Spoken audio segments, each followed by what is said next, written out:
My name is Diana Marrero, and I'm the Senior Vice President here at Foreign Policy. I'm delighted to welcome you all this morning for a very important conversation.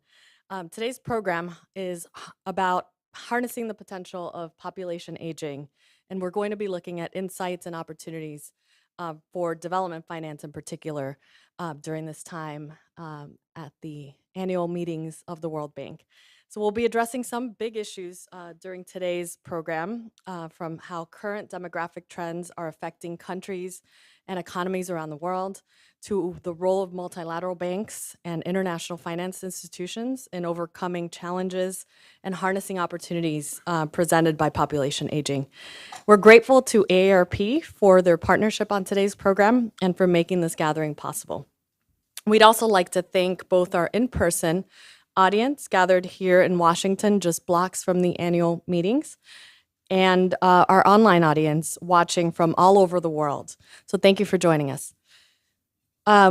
Before we dive into the program, I just want to share a couple housekeeping notes. Please make sure that your cell phones are on silent, but we do encourage you to engage in the conversation using the hashtag benefits of aging. And if you're watching from home, please go to foreignpolicy.com/events to ask questions.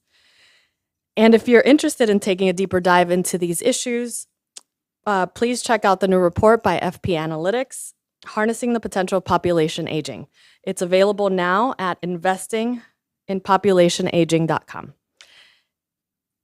For those of you in the room, there's printed executive summaries around the tables. And for those of you online, please check it out on the event website. So with that, I'm honored to introduce my colleague, Allison Carlson, Managing Director of FP Events and Analytics, who will be moderating today's program. Allison, take it away. Great. Thank you, Diana, and hello, everyone. Thank you so much for joining us in person and online. We're thrilled to have you here and are really excited about the event today. And first off, for our conversation, I'd like to introduce Peter Rundlet, who's the Vice President of AARP International, who has been our partner for this project and other projects as well. Thrilled to have you here. Thank you for your partnership.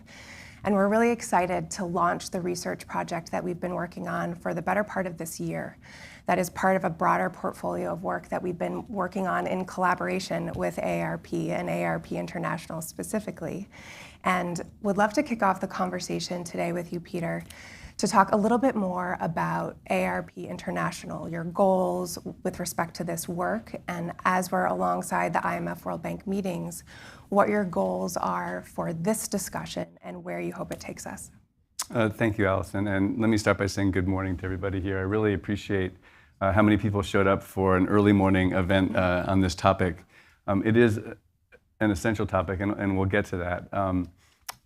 You may wonder, for those of you who are in the international audience, you may not know what AARP is. I wanted to take a second to tell you that AARP is the largest nonprofit, non-political association that works on behalf of the 50 and older population around the world.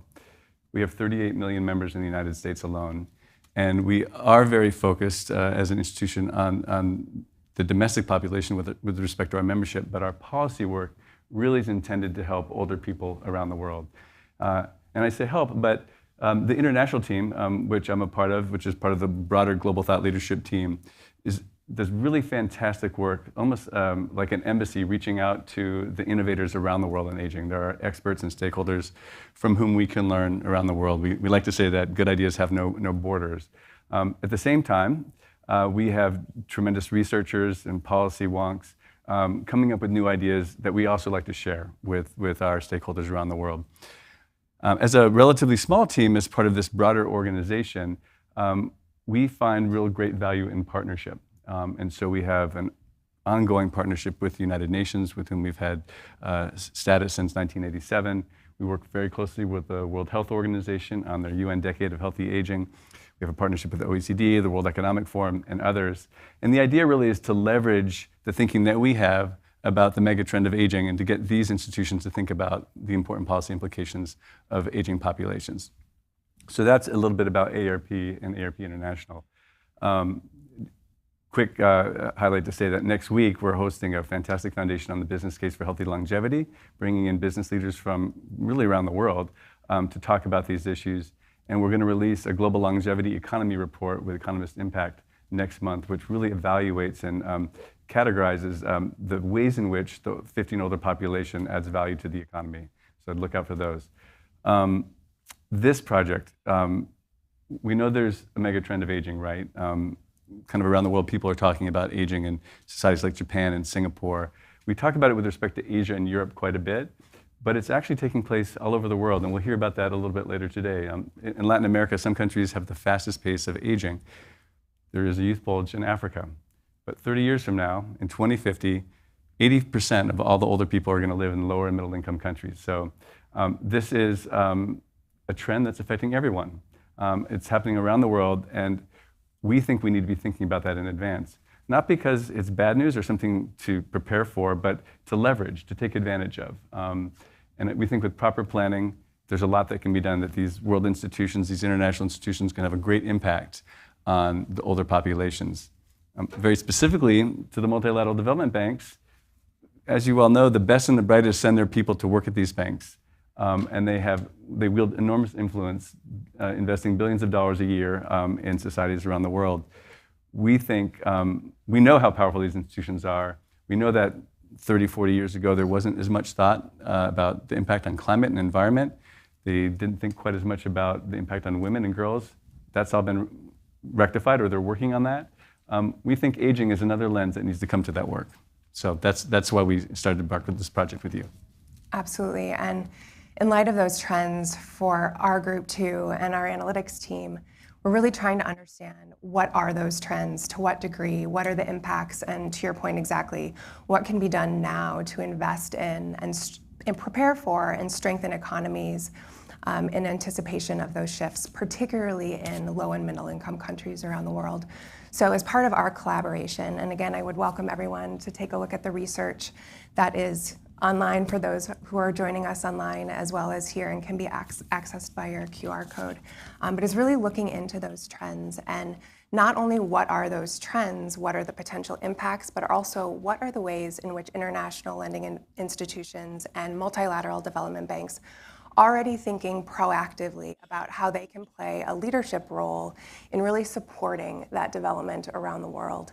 And so our team, who I would like to recognize and commend for this excellent piece of work, and in particular Isabel Schmidt, who unfortunately couldn't be here today because she's in London, who is leading that effort, would like to recognize all of them. It's been a process of both quantitative research, qualitative research, and a series of roundtables that were incredibly informative. And Peter, speaking to your point about collaboration and working with others to understand what is happening, programs that are being implemented, and what can be done and what needs to be planned now. Those roundtables were incredibly insightful, and would like to thank all of the folks from the international financial institutions and development banks and other multilateral organizations who participated. They informed this research. Many of them are here today, and really appreciate the time and contributions, because this work would not have been possible without it. So with that, would really like to again thank you for your partnership, for AARP's partnership, and thank you for kicking off the conversation today. Part of this entire work is also learning from others, learning from other countries' experiences. And I'm thrilled to invite our next guest now to the stage, and we'll start our next segment of the program.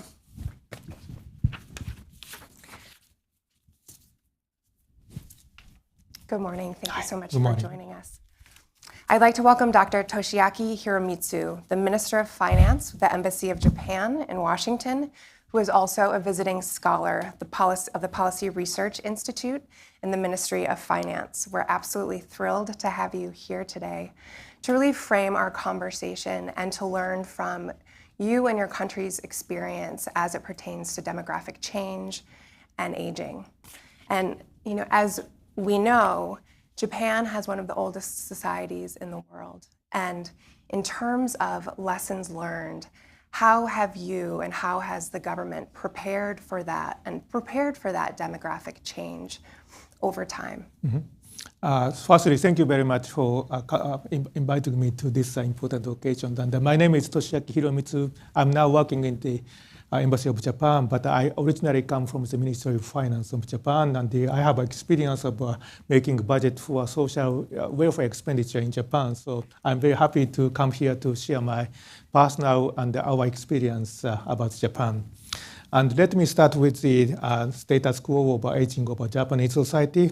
In 1960s, our population over 65 is just 6%. But now we have a share of over 65, over 30%. Very, very big change.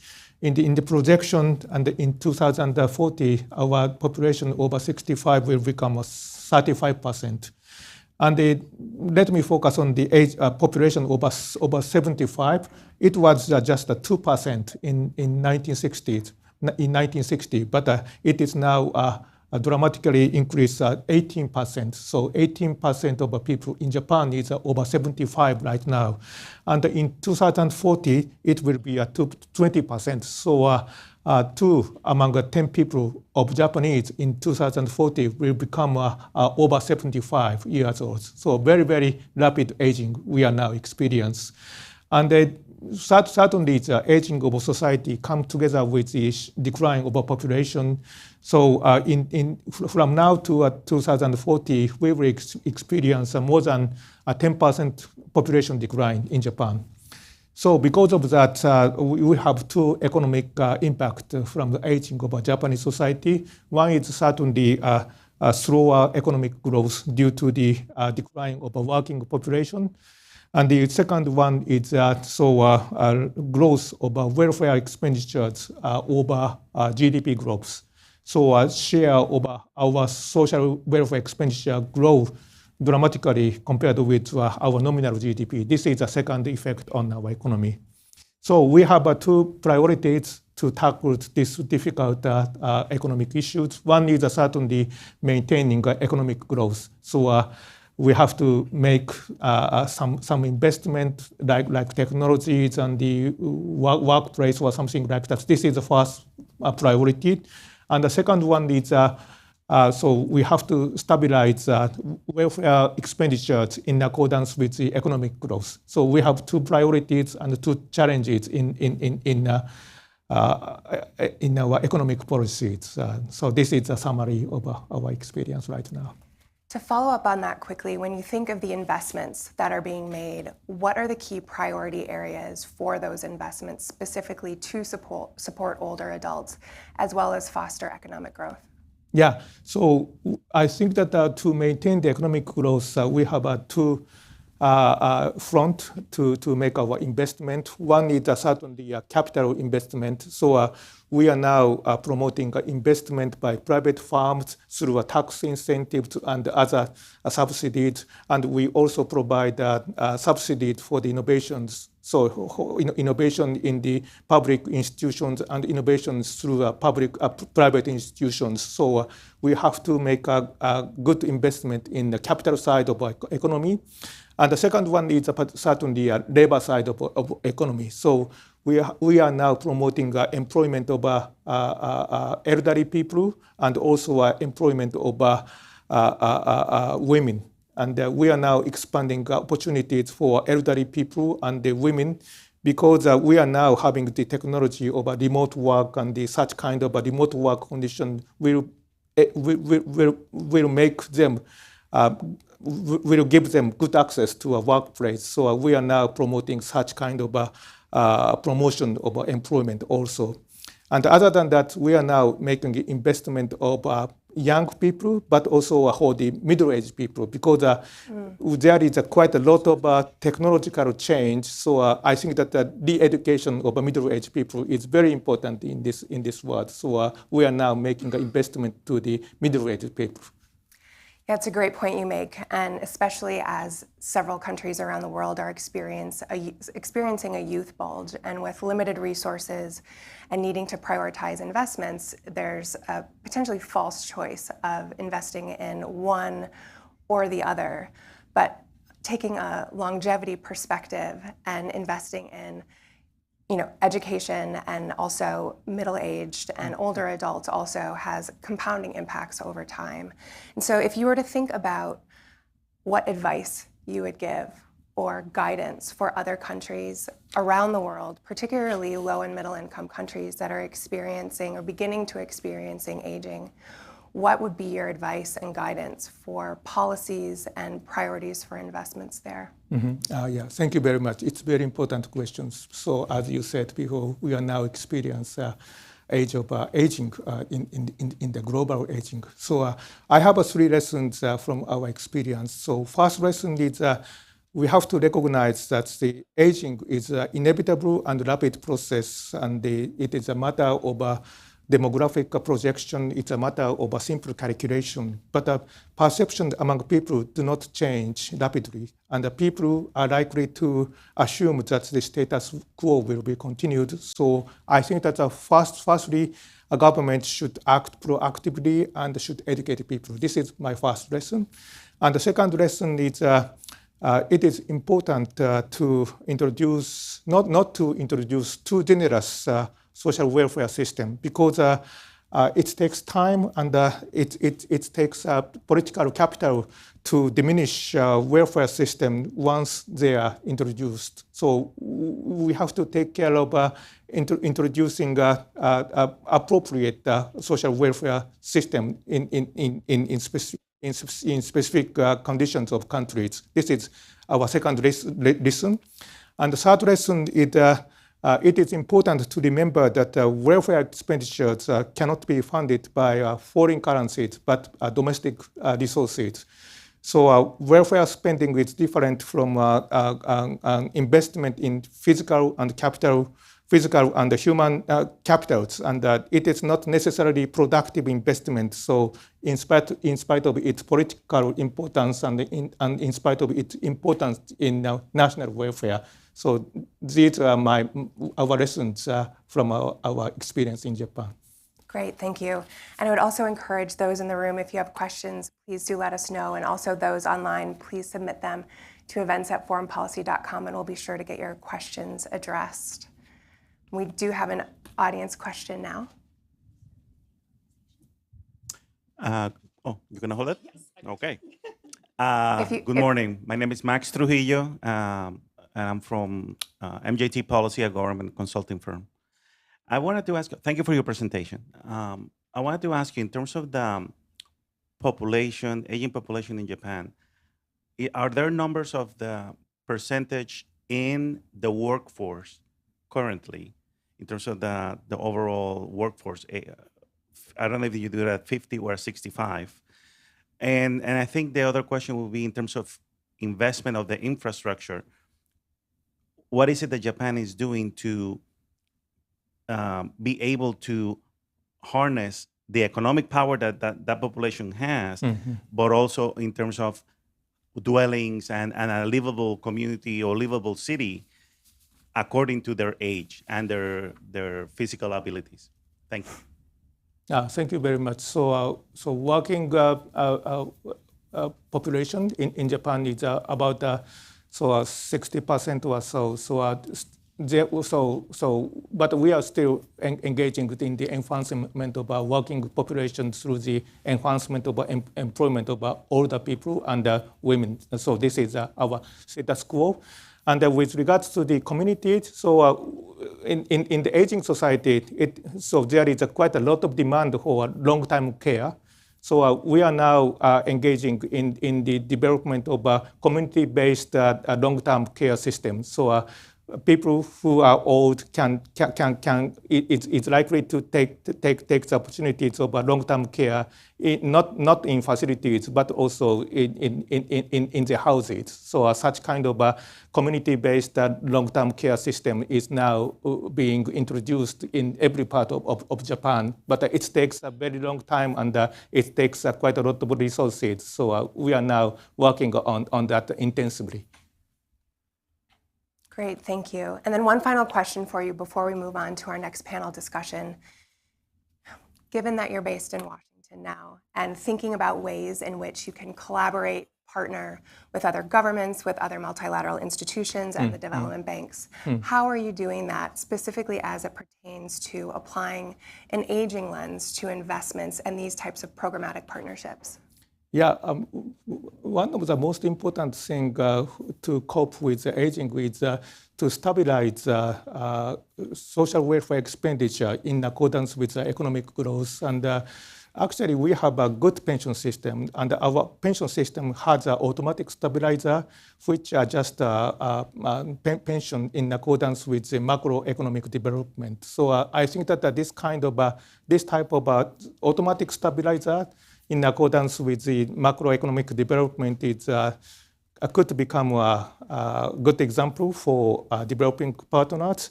And also, we are now engaging in the adjustment of the medical and long-term expenditure in accordance with the macroeconomic development also. So we are now introducing managed care, and we are now introducing the more payment, more out-of-pocket payment. So such kind of our experience could help our partners in developing world. Wonderful. Thank you very much. And thank you again for your participation today. Thank you Minister very much. Hiromitsu, we appreciate your time. Thank you for your partnership. Thank you. Thank you. Thank you. Thank you. And now I would like to welcome our panelists, and this is a great segue into those who are working on the front lines on programs that will support demographic change and older adults around the world. Dr. Maithri Bordia-Das, Practice Manager, Urban Disaster Risk Management, Resilience, and Land Global Practice from the World Bank. Dr. Marco Stampini, Social Protection Lead at the Inter-American Development Bank, and Saba Hair, Senior Economist at the International Monetary Fund. Thank you all for joining us as well. I'm really thrilled to have experts, practitioners, program developers really here to provide insights into what you're prioritizing, the programs you're developing, and how you're leading on this very important issue. So thank you all for joining us. I'd like to pick up on what the minister recently said and where he left off related to pensions. That's certainly something that comes up quickly. And Saba, I'd like to start with you and your perspective from the IMF. I know this is a policy area that you have focused on for quite some time, both at the IMF and also at the World Bank previously. And, I think often there's a consideration and concern about fiscal sustainability, certainly, and cost to governments. However, pensions can also be a very strong tool for poverty alleviation and a social intervention that can have real impact. And so when we're thinking about demographic change, particularly in low and middle income countries around the world, what are some of the priority areas that are top of mind for you and areas to focus on, understanding there are concerns certainly about fiscal sustainability, but also the need for poverty alleviation and to really strengthen those programs around the world? Thank you. As they say, you need darkness to see the light. I guess I represent here the dark side, the IMF. Three things came to my mind as I was thinking about the topic of this gathering. One is that aging is an opportunity only to the extent that it leads to a lengthening of productive and healthy lives. And that very much depends on government action. We will see countries around the world which will not be able to reap the benefits of aging, which will nevertheless inevitably happen. And to reap those benefits, I think governments will need to focus very much on public health care, on public education, on continuing education, to make sure that living longer doesn't simply lead to living longer in misery or living longer out of the labor force, but remaining productive members of society. And that just doesn't happen by itself. The other thing that occurred to me, that no matter how healthy these government policies are and how well they are implemented, there will be pockets of society which will not be able to cope with lengthening lifespans, which will put great pressure on current social protection systems, contributory and non-contributory. And I'm not simply talking about pension system. There are other schemes, there are other systems that are created to take care of the elderly. it's on purpose that I don't want to talk about pensions or just about pensions. I'm a pension specialist, so my natural inclination would be just, wax lyrical about pensions, but this is so much more. This is just so much broader. In my mind, aging is about age-specific productivity and how we maintain that. And the third topic, the third idea that came to my mind is slightly different. It relates to some extent to financial markets and to some extent to the behavior of funded, privately managed pension schemes around the world. Aging will lead to the inequitable distribution of labor force and capital to become more pronounced. The world we see today is there are the rich countries which are capital rich and whose labor force will be declining, no matter what we do. And we still have a large part of the world which is capital poor, but has labor force. And this difference will probably grow larger, not forever, but for a while. And that may have a lesson in it for regulators, supervisors, who may impact the behavior and the strategic asset allocations of private pension schemes. But what happens today that obviously these private pension schemes, privately managed pension schemes, are investing conservatively, rightly so, but that very much limits them to developed financial markets, and that limits them in their assumption of risks, geographic risks that go beyond the traditional haunting grounds of these institutions. So that might be another area where more exploratory work might be needed. That's an area where institutions like the World Bank, IFC, IMF, others could do some more work. Thank you. Great. Thank you. And I think that's a perfect segue over to you, Marco, talking about social protections and the trends in terms of the need to look at it at a holistic level and a more integrated level than just pensions, than just healthcare, than just education. I know that's something that we discussed a bit in preparation for the event today and also as part of our roundtables, and would love to hear from your perspective, and specifically regarding Latin America and the Caribbean, how you're approaching that and taking a more holistic lens, particularly as it pertains to social protection and ways to finance those needs on the ground. Okay, thank you, Alison, and good morning, everybody. I would like to make 2 points to start. The first one is that the quality of life of older people depends fundamentally on the pensions, the health care, the long-term care that they can access. And that these 3 policies in an aging society need to be designed and implemented with a joint vision and together. In a recent report called Aging in Latin America and the Caribbean, Quality of Life and Social Protection of Older Persons, we rank the countries in the region by the quality of life of older people and also by their pensions, health care, and long-term care systems.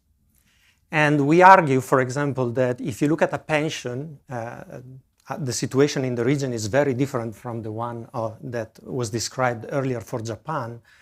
But if you think that a pension is adequate, your assessment may change once you look at how much people are paying out of pocket for health care. And once you consider that they will have no access to publicly funded or insured long-term care services.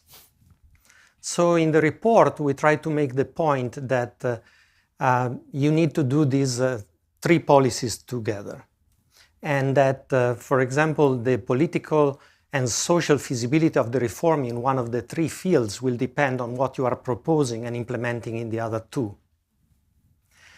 And the second point I would like to make regards the private sector, and that to increase the quality of life of older people, you need to leverage all the things that are happening in the private sector under the umbrella of what is known as the silver economy. There are many innovations, many initiatives that are very interesting and are happening. And last year with the IDB Lab, which is the innovation lab of the Inter-American Development Group, we implemented a silver economy challenge, and we called proposals, and we selected 9 projects, startups, that we are now working on implementing. We are working also on connecting them with the public sector, because we want the benefits of these innovations to reach also the vulnerable populations that are receiving services from the governments. We are launching this year the first silver economy community of entrepreneurs and actors in the region. And I would like to notice that this wave, at least in Latin America and the Caribbean, has not reached yet the world of larger corporate investment.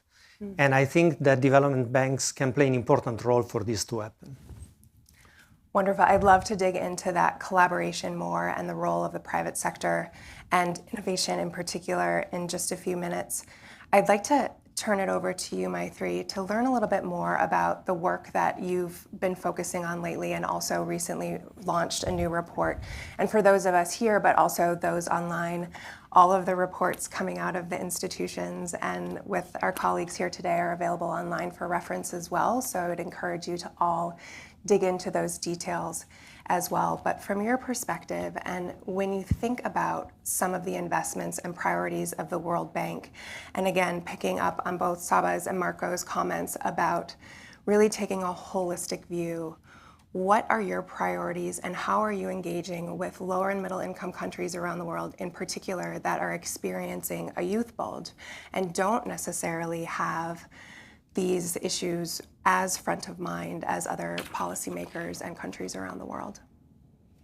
Thank you very much, Alison, and real pleasure to be here. My name is Maitreyi Das, and I'm at the World Bank. I work on issues of urban development in particular, but various others as well. So the question you ask is a really, really important one. And the reason it's so important is because our core client countries are low and low middle income countries, okay? And as you've pointed out, at this point of time, they do see a youth bulge. Some of the countries, not all, still have higher fertility. Fertility is declining across the board, and it will continue to decline.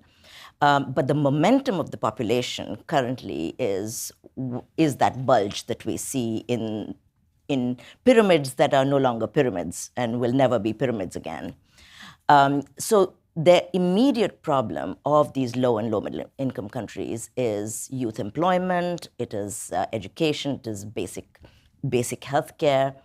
They know that their populations are going to age. It's not that they're not aware of that. They know that's going to happen, but it's going to happen 20 years from now, maybe 30 years from now, maybe 15 years from now.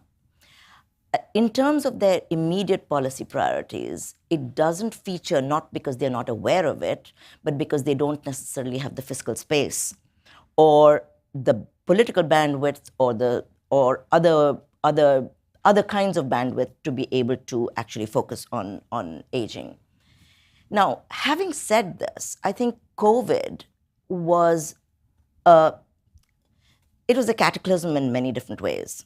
And one of the ways that it was a cataclysm is that even those countries that don't see aging front and center realize that the importance of care, the importance of leveraging the strengths of older persons, the importance of being able to reach older persons became so much more pronounced, and it was such an emergency that issues of older persons came onto the agenda, even in those countries that weren't previously thinking about those issues.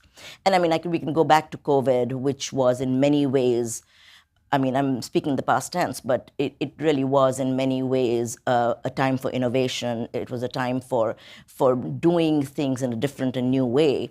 But also, it, I think, changed a bit of the policy priorities. So how would we talk to those countries that don't see aging today? I think one of the important ways in which we speak about aging is that investments today are not necessarily going to have benefits immediately, that investments today are going to have benefits depending on the type of investment. You're going to reap those benefits in 5, 10, 15, 20 years. So that's one. So planning is a good thing. I mean, we know this. We know planning is a good thing. And we know the execution of that plan is a good thing. The second thing, and here I do want to, and I don't know whether you were going to ask me this, but I'm going to talk about infrastructure. And I think there was a question earlier about infrastructure as well. I mean, infrastructure is such a core enabler of so many different aspects of well-being, we don't always think about infrastructure as being separate from the social sector. But in fact, infrastructure is key to accessing social services, but not just services, accessing jobs, accessing mobility, any number of things.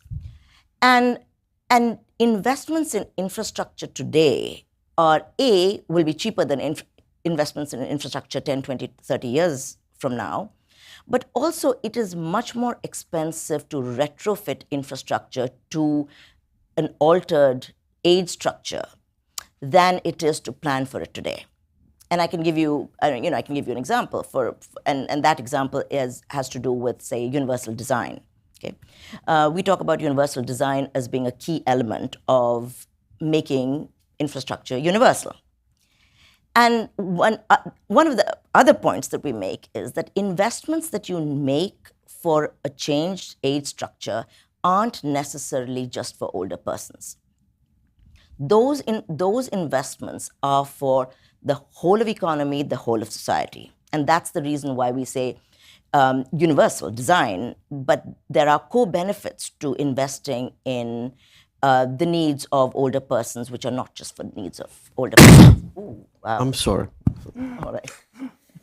That's okay. I knew I said something. But That was actually an exclamation mark. got it.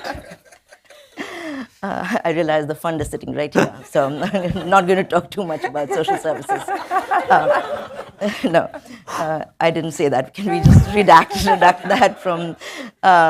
Anyway, so I think that I think the importance of emphasizing the universality of investments is extremely important, and I'm going to end with this example of universal design, which is universal access to infrastructure services, whether it is public transportation or it is roads or it is any public infrastructure service.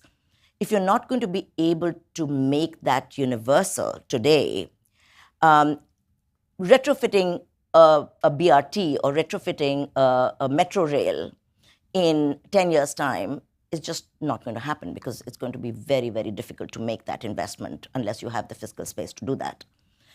Finally, and this is also on the theme of universality, when you're talking about universality, say, for infrastructure, you're not just talking about this quintessential stereotype of an older person in a wheelchair. That's a stereotype of it. That's not who older persons are. They're a very, very heterogeneous, very, very diverse lot of people. But it's also something, for the parent who has a stroller. It is for that person who has a dolly that is carrying heavy items on a sidewalk. All of those people get to benefit from it.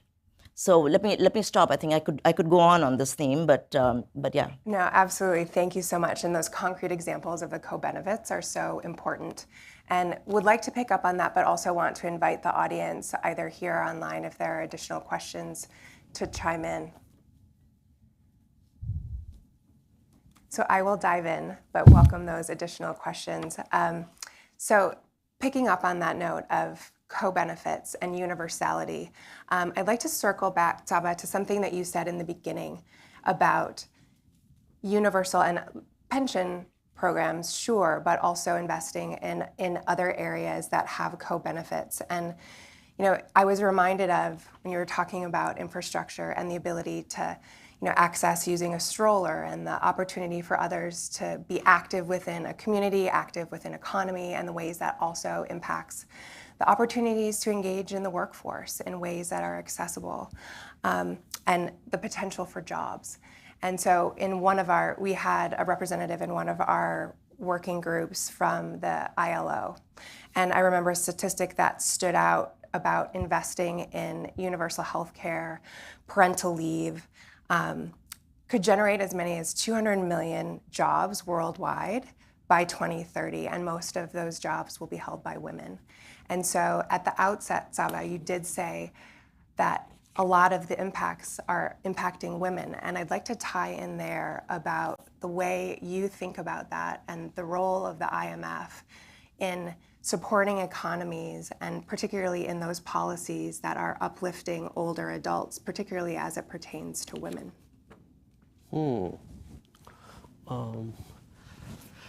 clearly the gender aspects of economic development is very much on the agenda of the IMF. Now, the big question is how you translate it into action on our own part. You will realize that our typical horizon of activities is somewhat shorter than, for example, that of the World Bank. And they also say that IMF stands for it's mostly fiscal. So our primary perspective is really maintaining or reestablishing the fiscal and macroeconomic stability. Now, that usually happens through programs which have conditionalities attached to them. These conditionalities very often include things like floors under social spending. They may include reforms of the pension system to make more room for other social programs. One of the things that you have to remember that although we sit on different sides of the street, we very much collaborate with the bank. There are certain things, for example, promoting female labor force participation, which are not easy to incorporate into a very relatively short term. I mean, you're talking about short, like 2-3 years, short-term policy conditionality. So what happens is that whenever we run into those kind of issues, we talk to the bank and we see if there is any complementary activity that they could help us with. Now, when it comes down to very concrete things, like how to make sure that, for example, elderly women have also access to some old age income security, that's a different story. We deal with that. And that's very much part of our activities, although usually not as part of our program financing, but as part of our technical assistance. Technical assistance operations come with a lot of advice, policy advice, which is then either taken or not. And there is only so much that we can do on that front because, again, as opposed to the bank, which has a more programmatic approach to countries and problems, and they keep returning to the same countries, to the same problems, they keep banging heads together or holding hands, whichever you want to put it. Our own technical assistance is more like one-shot efforts. We try our best to convince governments with the power of our unparalleled intellect that what is the right thing to do, but it may or may not work. Thank you, and I'd love to dive deeper into the ways that there is complementarity and collaboration between the institutions as well, where there are respective strengths. And we do have a question from the audience online. This question comes from Nicole Golden at the Atlantic Council. She says, given the comments about youth dynamics still at play in many countries, how and what kinds of intergenerational policies and solutions have you seen as promising or helpful? Great question. To whom? It's a question to whom? Martha, Everyone? would you like to chime in on that? And then please, any of you, feel free to jump in. I think actually that with universal design, she was already talking about something like that. If you want to. Yeah, sure. I mean, I can take a stab at that. I think that there are several promising approaches. One of them is, and we do mention this in our report as well, is multi-generational spaces. And when we talk about multi-generational spaces, we're not talking just about physical spaces. We're talking about sort of a kind of a codependence, used in a good way, of generations. Because what we do know, and this is another stereotype, we used to believe, we as in the policy wonk, we used to believe that intergenerational transfers occur in just one direction. We used to believe that intergenerational transfers really occur from the youth to the older population because the younger people have to take care of older persons. That's not necessarily true. We do find that in places where there have been robust pension systems, that savings of older persons, especially in the upper bands of the upper quintiles, tend to be significant. And when we talk about the silver economy, we're really talking about those people that are now investing in various aspects of the economy. So those intergenerational transfers are also occurring in the other direction to younger persons. And it's not just, in terms of inheritance or in terms of transfers of different kinds. There are also non-monetary transfers that occur from older persons to younger persons in the form of care. So family-based childcare, for instance, is something that older adults provide to younger generations to enable women to go to work, for instance. So I think that this interdependence of generations is much more the reality than us thinking in terms of the generations being completely separate. There are countries, for instance, where because of internal migration laws or opportunities, that younger persons from rural areas migrated to cities and towns in search of work, and rural areas were left with older persons. And even there, you see that the intergenerational transfers in terms of both monetized resources, but also non-monetary resources, occur on an ongoing basis as a continuum. So I think that it's important. I mean, yes, sure, when you look at a population pyramid, you see the bands in terms of age groups, but in fact, those bands are really fused. Yes, please, jump in, Saba. Maybe 2 sentences about intergenerational considerations. I think that any public debt trajectory that is increasing is a manifestation of intergenerational inequity. There are different ways of skinning this particular cat. There are different ways of interpreting what intergenerational equity means. But if you leave a significantly higher debt behind you where you depart than what you inherited, it means that you are burdening the future generations more than what you yourself had to carry. The notion of social contract, as you will all recall, is based on how much power a society is willing to give up towards the state for the sake of social peace and efficiency. The social contract was never, ever meant to represent a contract between a generation that is alive today and generations that have no say in whatsoever happens to them. So I think it's very important to remember that a social contract that many people keep repeating as a mantra should not serve for hiding behind the fact of pursuing public policies that lead to higher public debt, including overly generous and unfunded pension promises.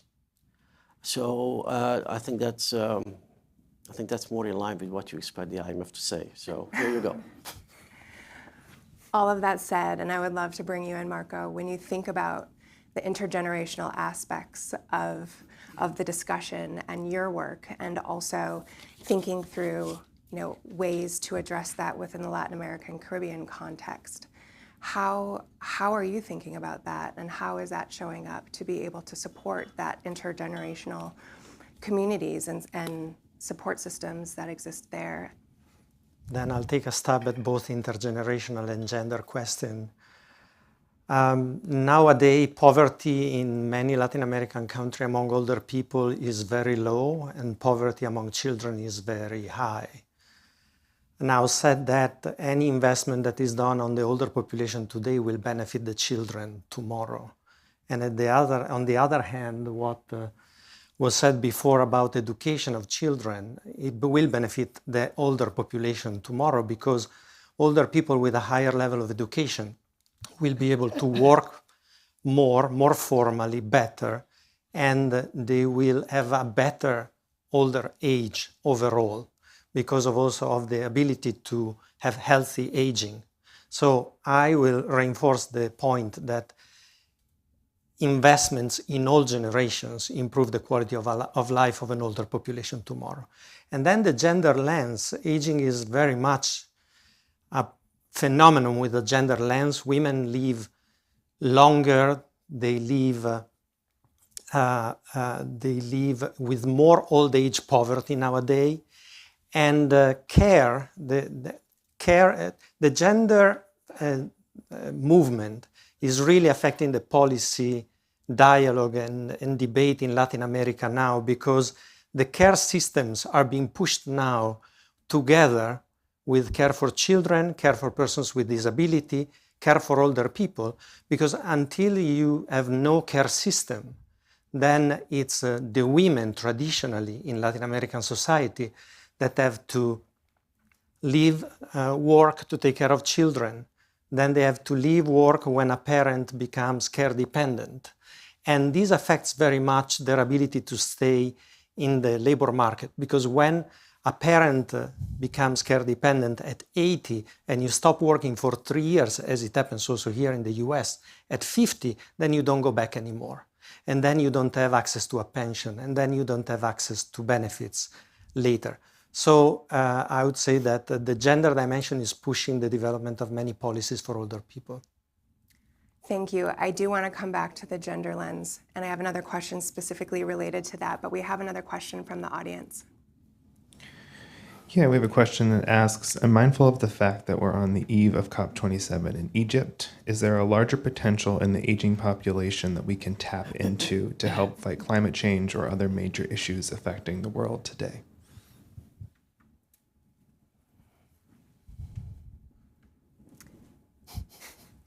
I'm hiding. No, you don't see me. I'm going to pick up on that question and ask a related but slightly different question, coming back to the gender lens and also climate change.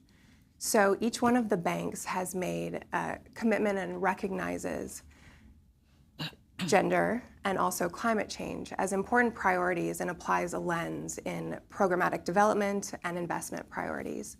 And so it's something that we've been talking about quite a bit and really interested in understanding how that came to be from an institutional perspective and what can be learned from that process to now apply a longevity lens or an aging lens to programmatic and investments and the priorities across the institutions. I would love to hear from each one of you on that and how within the context of your work, but also the institutions, how you're thinking about that.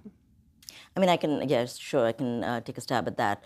But also, just to, just to close the loop on the gender aspect of it. I mean, as you've pointed out, women live longer, and so we say the future is not just older; it's female. And so if you say, for instance, if you take a look at the older society, which is Japan, you look at the inverted pyramid of Japan, you will see the bar for females being much longer than the bar for males. And it's a very dramatic picture. And if I had that slide, I would have shown it to you. It's a very dramatic picture, which just shows, A, that there are more women in the oldest generations, B, the caregivers for those women tend to be women, often unpaid family helpers. But see, there's another really important point. And when we are talking about a lot of the low and low middle income countries, what we find is that women's property rights, inheritance rights, are really curtailed.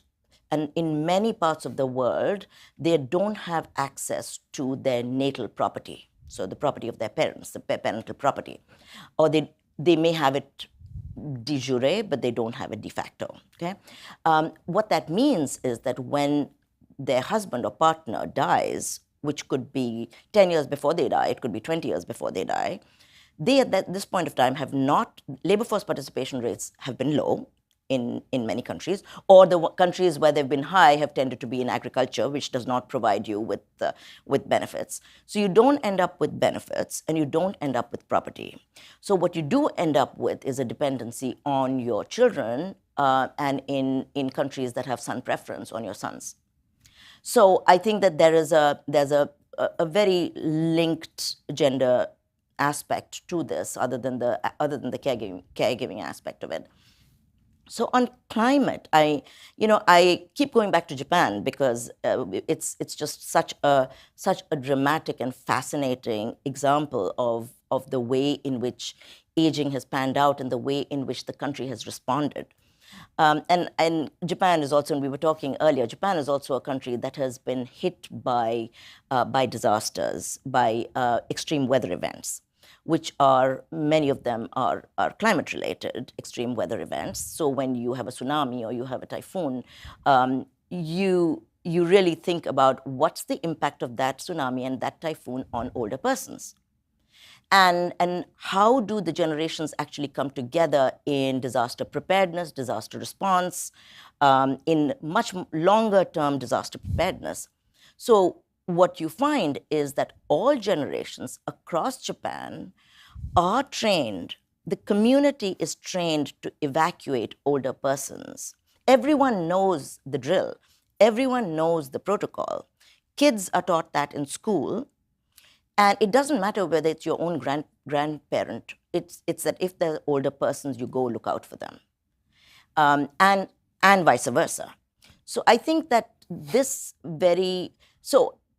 an example of not just public policy, but public policy building on values of filial piety, which are so deep in Japan, and now you find many other countries are following suit.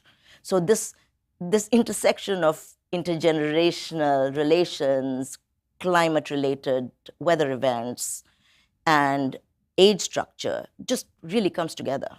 Absolutely, and would love to pick up on that. We actually have Her Power Summit coming up, and we're doing some research in collaboration with AARP as well, specifically pertaining to women and aging, and so would love to pick up on those threads as part of that as well, and completely agree about the importance of the intersectionality and intersectoral issues that need to be addressed here. And so I know our time is running short, but would love to turn it back to both you, Saba, and then Marco, regarding the question about how, institutionally speaking, when you think about commitments to applying a gender lens and recognizing climate change, how you think about that and how organizationally and institutionally a longevity lens or aging lens could be applied within your institutions as well. Okay, just very quickly. I will try to be concrete for a change. One of the areas that we have been exploring for a while now is, you certainly know that the IMF is very much in the lead in terms of how governments report their financial statistics and their fiscal position. And the IMF is in a position to impose standards, international standards of government financial reporting. So one of the areas that we have been exploring for the past couple of years, and we still have many years ahead of us to complete this, is to expand the scope of this reporting and to make sure that those long-term commitments and fiscal risks that are, for example, represented by aging or generated by aging and represented by for example, pension systems, or those long-term issues that are related to climate change, for example, the cost of cleaning up certain things or investing in climate-friendly infrastructure, that those commitments are also reported in a way that makes it transparent and understandable to policymakers. Because what we find very often that although there is a kind of a rather abstract or kind of general commitment to the general good of humankind, to follow decisions, to pursue decisions that actually serve the goal needs information. Information that's relatively accurate, that's relatively easy to understand, and which is actionable. And a basic building stone of that is that legislatures, governments, need to have the information that they can actually act on, which currently government financial statistics don't necessarily provide. It's such an important point about the importance of data and also the role that international institutions such as all of yours and those within Washington, D.C. and around the world can play. I know that was something that our team was grappling with as well in terms of trying to access, find, and compare and analyze data, and the gaps that exist are significant, and I think it's an incredibly important role, and absolutely agree that the institutions can play a powerful one for greater data collection and more evidence-based informed policymaking. And over to you, Marco. So while there are targets in lending for gender focus or for climate change focus, I don't see forthcoming a target related to older populations. However, we are creating knowledge, data, and advocating for policies, and also private sector investments related to older populations. And I think that we can do a lot in casting these also under the lens of economic opportunity. So just to give a brief example, the development of a care system for older people in Korea generated 500,000 jobs in 10 years. Many of these jobs can be and are in the private sector. And we also can help countries see this as an opportunity. Those countries that will move earlier might have an advantage. For example, you may know that nurses from the Philippines are working all over the world. And some people may think that this is a brain drain, but it is not, because recent research shows that for every nurse that migrates, many more are trained and stay in the country. It's the creation of that sector, that branding, that makes the sector so successful. The same could be done in services for older people. If you create a good system for older people with a rule of law and health care and care system and a trained workforce, then you could also bring older people with purchasing power coming to a country that is middle income or low income country, and you can have an influx of resources. So I think we can help countries to see this as an economic opportunity, and countries might move first and reap the benefit of it. Absolutely. I love that example, and it's a great way to end. And also to think about, through the Innovation Lab, the projects that are getting off the ground in collaboration with the private sector, the Inter-American Development Bank and others, to see what is working and also then think through how can that scale and how can that be applied to other countries around the world.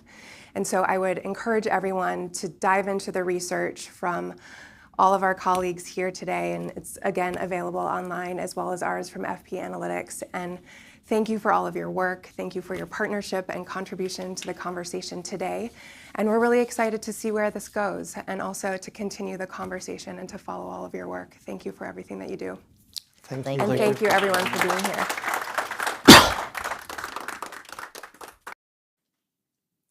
So on behalf of Foreign Policy, I'd like to thank you again for joining us here in the room and online. Again, please do check out the report on investing in populationaging.com.